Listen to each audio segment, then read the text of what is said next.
ശബരിമല സ്വർണ്ണക്കവർച്ച കേസിൽ പ്രതിയായ തിരുവാഭരണം മുൻ കമ്മീഷണർ KS ബൈജുവും ജയിലിന് പുറത്തേക്ക്. ദ്വാരപാലക ശില്പ കേസിലെ സ്വാഭാവിക ജാമ്യ ഹർജിയിലാണ് കൊല്ലം വിജിലൻസ് കോടതി ഇന്ന് വിധി പറയുക. കട്ടിളപ്പാളി കേസിൽ നേരത്തെ ജാമ്യം ലഭിച്ച ബൈജുവിന് ദ്വാരപാലക ശില്പ കേസിലാണ് റിമാൻഡ് തുടർന്ന് വന്നത്.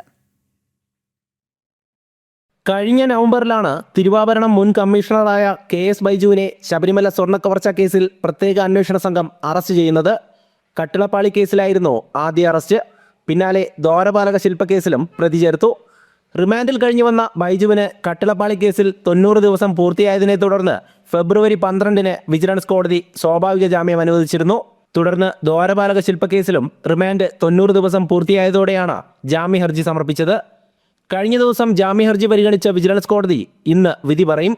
SIT കുറ്റപത്രം സമർപ്പിക്കാത്തതിനാൽ ബൈജുവിനും സ്വാഭാവിക ജാമ്യം നൽകും. ഇതോടെ KS ബൈജുവും ജയിൽ മോചിതനാകും. കേസിൽ ഇതുവരെ 6 പ്രതികൾ പുറത്തിറങ്ങി. ഇതിൽ മുഖ്യപ്രതി ഉണ്ണികൃഷ്ണൻ പോറ്റി ഉൾപ്പെടെ 4 പേർ സ്വാഭാവിക ജാമ്യം നേടിയാണ് ജയിൽ മോചിതരായത്. ദേവസ്വം മുൻ പ്രസിഡന്റും CPM നേതാവുമായ A പത്മകുമാറും മാർച്ച് ആദ്യവാരം ദ്വാരപാലക ശില്പക്കേസിൽ ജാമ്യ ഹർജി സമർപ്പിക്കും. KP ശങ്കർദാസ് ആരോഗ്യ പ്രശ്നങ്ങൾ ചൂണ്ടിക്കാട്ടി സമർപ്പിച്ച ജാമ്യ ഹർജിയിൽ മാർച്ച് 2-നാണ് കോടതി വിധി പറയുക. ജനം, കൊല്ലം.